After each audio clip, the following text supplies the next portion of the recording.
Bonjour à tous et bienvenue dans ce nouveau tutoriel qui débute sur les plages paradisiaques de l'île de Koh Phangan pour ensuite se diriger vers un centre de rétention avant expulsion et finir dans les neurones artificiels mais implacables des intelligences artificielles.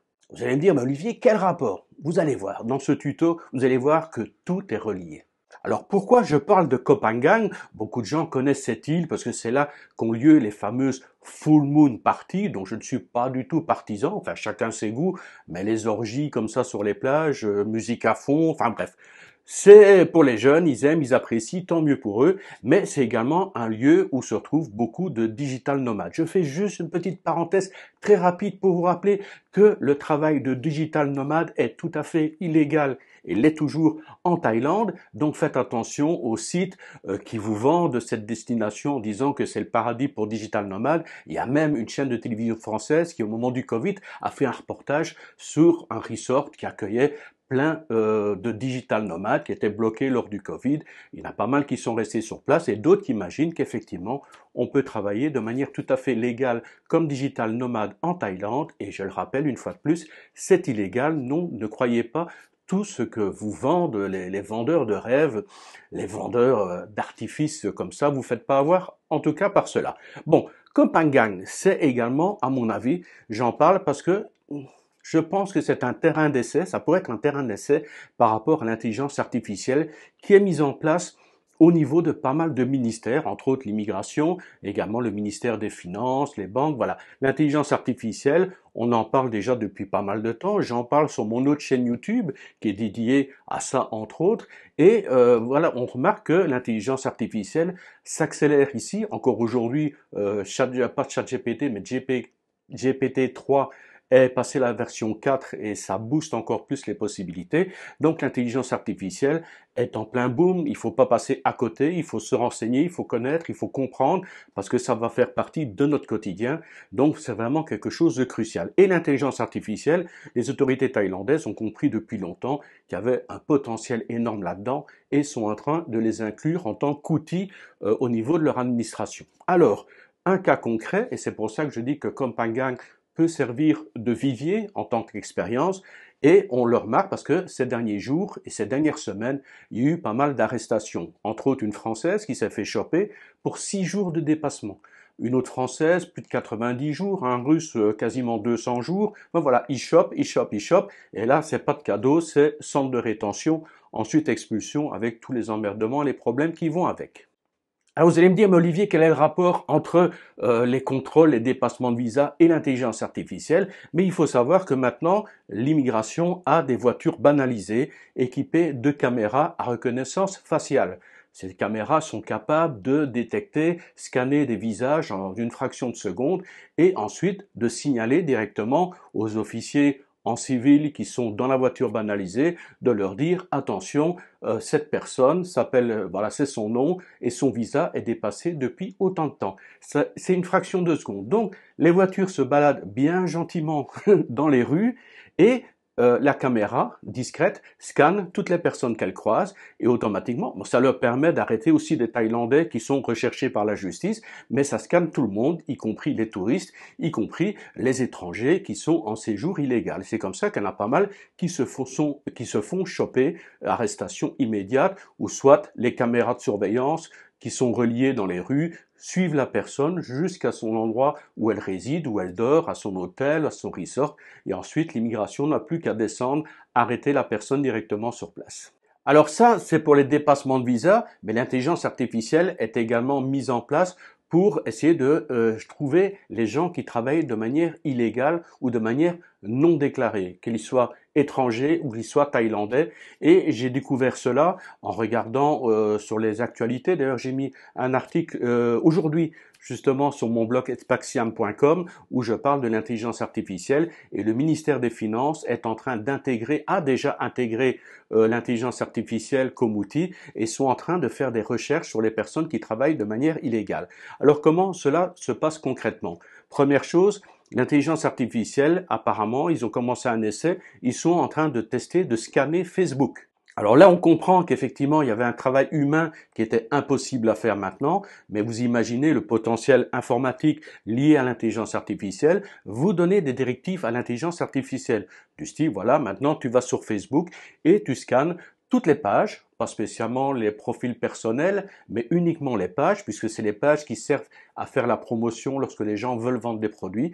Tu me scannes toutes les pages Facebook qui sont liées à la Thaïlande. Quand je dis liée à Thaïlande, je ne dis pas qu'elle doit être hébergée en Thaïlande ou écrite en thaïlandais. Ça peut être n'importe quelle langue. L'intelligence artificielle est capable de scanner dans toutes les langues et ensuite de regarder toutes les choses qui ont rapport à la Thaïlande. Donc on peut très bien être installé dans un autre pays et parler de la Thaïlande. Voilà, j'ai fait un très beau voyage. Voilà, il scanne, il voit, il dit ouais, que c'est sans intérêt. Et puis il peut trouver des personnes qui sont étrangères, mais qui parlent de la Thaïlande et qui vendent peut-être des produits, qui font de la publicité. Voilà, l'intelligence artificielle est capable de comprendre, de détecter, de trouver des mots-clés, des schémas, et ensuite de dire, oh, celui-là, à mon avis, il vend des produits. Donc, à partir du moment où ils ont une page Facebook, ils vont relier ça au profil de la personne, ils vont faire des recherches et s'ils trouvent une identité reliée à la personne, et logiquement, lorsqu'on vend des produits, il y a toujours une identité, un numéro de téléphone, un compte PayPal ou un truc comme ça, ils peuvent retrouver la personne et dire, voilà, une telle personne vend des produits de Thaïlande, est-ce qu'elle habite en Thaïlande, ou est-ce qu'elle est thaïlandaise, est-ce qu'elle a un permis de travail, ou est-ce qu'elle a créé une société, est-ce que, voilà, donc ils détectent tout ça, ou est-ce qu'elle paye des impôts, est-ce que la personne, il y a des Thaïlandais qui ont perdu leur travail, qui font des petits jobs et qui déclarent le revenu sans avoir monté de société. Ils sont pas trop gourmands, mais ils payent voilà, ils déclarent combien ils ont gagné et ils payent des taxes là-dessus. Et là, les autorités généralement ferment les yeux. Donc, ils vérifient si les gens sont déclarés, s'ils ont un visa ou un permis de travail si ce sont des étrangers, et si les sommes qui peuvent être ou les produits qui sont vendus, est-ce que la personne déclare des ventes, est-ce qu'elle déclare des revenus liés à des ventes potentielles. Bien sûr, automatiquement, qu'est-ce que va faire l'intelligence artificielle ou l'administration? C'est, à partir du moment où ils ont l'identité de la personne, c'est de contacter, de vérifier les banques où elle a ouvert des comptes. Et puis là, les banques, quoiqu'elles sont obligées de le faire logiquement, c'est de déclarer, à partir du moment où il y a certaines transactions journalières qui sont dépassées par jour, de signaler au ministère des Finances, de dire, bah, je prends l'exemple d'une personne qui vend des produits en ligne, elle vend des petites boîtes, des petits colis, donc tous les jours c'est 10, 20, 30, 40 colis qui sont envoyés, mais ça veut dire que la personne, tous les jours, elle reçoit 10, 20, 30, 40 transactions financières d'argent qui arrivent sur son compte. Donc dès que ça dépasse un certain quota par jour, les banques signalent ça au ministère des Finances et le ministère des Finances vérifie si c'est une activité qui est déclarée, donc si les revenus générés par ces ventes en ligne sont bien déclarés auprès du ministère des Finances. Alors, vous pensez bien que si actuellement le ministère des Finances il commence à lancer un scan sur Facebook, qu'est-ce qui va se passer lorsqu'il va s'étendre sur d'autres réseaux sociaux, sur Instagram, sur YouTube, pas LinkedIn, mais tous les réseaux sociaux qui servent à faire la promotion ou qui vont faire des recherches directement sur Google.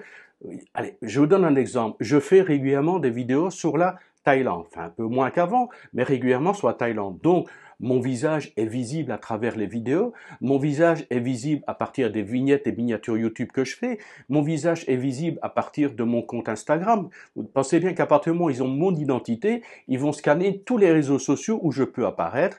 Donc à partir du moment où ils ont scanné mon visage, il n'y a aucun problème. Ils vont aller scanner, ils vont les renseigner au niveau de l'immigration.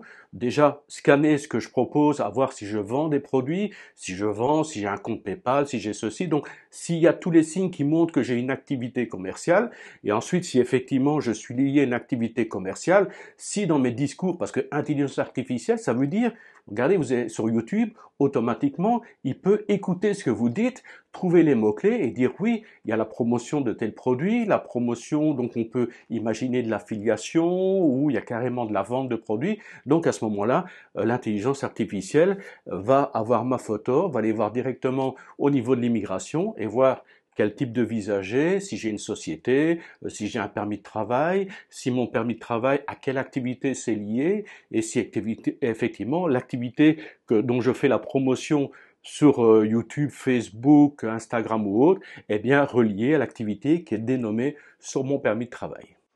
Donc j'avais parlé dernièrement d'une mise en garde par rapport à la période électorale en disant faites gaffe parce que maintenant au niveau corruption ils ont besoin de faire des exemples donc il y a des têtes qui risquent de tomber. Ça va se passer également après les élections parce qu'ils devront continuer à montrer que les élections sont gagnées mais on continue à être ferme. Ça va encore durer quelques semaines, quelques mois. Ensuite ça pourra peut-être être plus relax. Peut-être, pourquoi? Parce que maintenant, il y a l'intelligence artificielle qui débarque et on la met à toutes les sauces. Et là, c'est vrai que la Thaïlande, vous avez remarqué, maintenant il va y avoir une taxe pour les touristes, ils commencent à regarder au niveau des ministères de Finances. C'est vrai qu'on paye pas beaucoup de choses quand on voit tous les services qui sont accessibles en Thaïlande par rapport aux taxes et aux impôts qu'on paye, c'est quand même dérisoire si on compare aux pays européens. Donc, de l'argent, ils vont en avoir besoin, il y a des choses à développer, il y a des budgets à créer, donc il va y avoir une chasse un peu plus poussée aux fraudeurs et entre autres aux étrangers qui travaillent de manière illégale et aux gens, entre autres, qui ont dépassé leur visa ou qui ne respectent pas les règles et les lois dictées par la Thaïlande en tant que pays d'accueil. Voilà. Donc, je sais qu'il y a déjà des gens qui disent ouais, moi je mets plus les pieds en Thaïlande, je fous le camp, c'est un pays hyper fliqué. Oui, il y a de plus en plus de caméras de surveillance.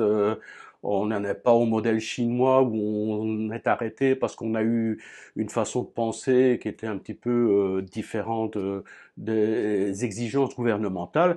Mais en attendant, vous savez que dans pas mal de pays, c'est quand même contrôlé, fliqué. Je trouve qu'en Thaïlande, on a quand même pas mal de liberté. Et puis de toute façon, à partir du moment où on est droit dans ses bottes, je vois pas pourquoi on s'inquiéterait. Sur ce, je vais pas la faire trop longue parce que ce sont les grandes vacances et j'ai envie de profiter de mes enfants. Ils sont en vacances jusqu'au 16 mai, vivent les grandes vacances en Thaïlande. Mais bon, si je trouve des informations pertinentes, utiles et importantes à vous signaler, je prendrai toujours quelques minutes pour vous faire une petite vidéo vite fait, bien fait. Sur ce, je vous dis à la prochaine, je sais pas quand. Et d'ici là, je vous envoie toutes mes salutations tropicales des bords du Mekong. Bye bye.